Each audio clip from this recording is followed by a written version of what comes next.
What comes to your mind when I say Malaysia? Generally, you may be inclined to think about the country's glorious beaches, heritage sites, and its ancient rainforests. This is how Malaysia, which has given itself the distinction of being truly Asia, looks like at first glance. For most of us, it's not a country that comes to mind when we think about, say, restrictions on religious freedom.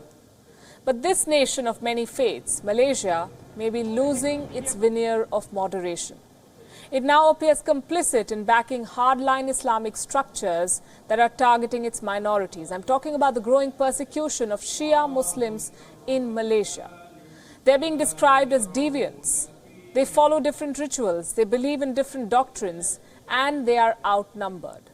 Today, Malaysia's Shia community is complaining of an ever-growing threat, the threat of vocal conservatives gaining ground.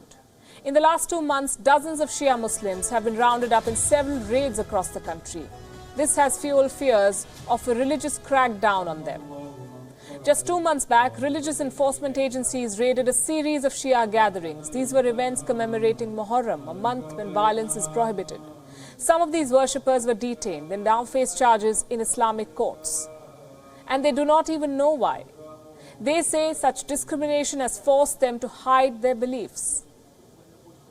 We have been raided, our places have been raided a few times, and we have been brought to the Sharia court. Shia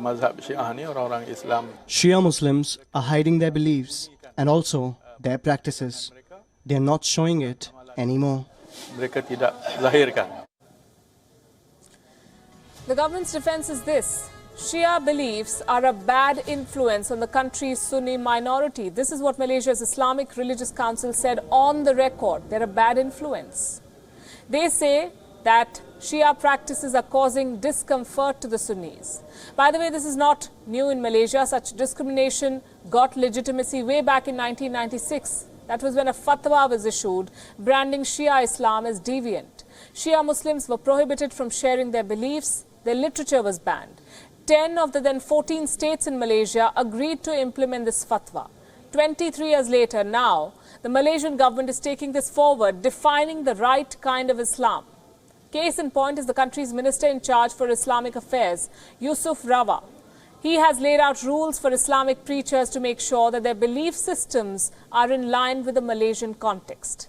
The country's Home Minister has publicly stated that all Muslim speakers will be monitored to ensure that they were free from deviant teachings. Now, I wish to address the Malaysian government's hypocrisy here.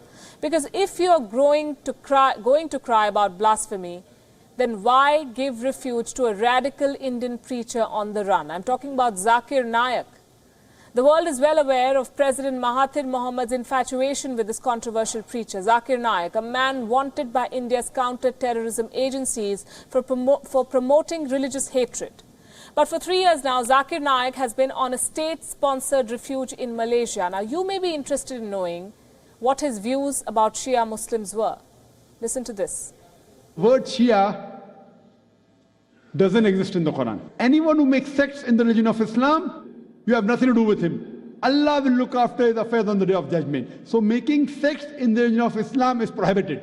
So anyone who divides the religion of Islam into sects, he is going away from Quran and Sunnah. Denying somebody's existence says a lot about the tactics to make them too frightened to even worship. The threat of sectarianism is growing in Malaysia, and efforts to address this are falling on deaf ears. The country is bowing to the whims of fanatical elements and irrational beliefs. Let's hope it does not surrender to them.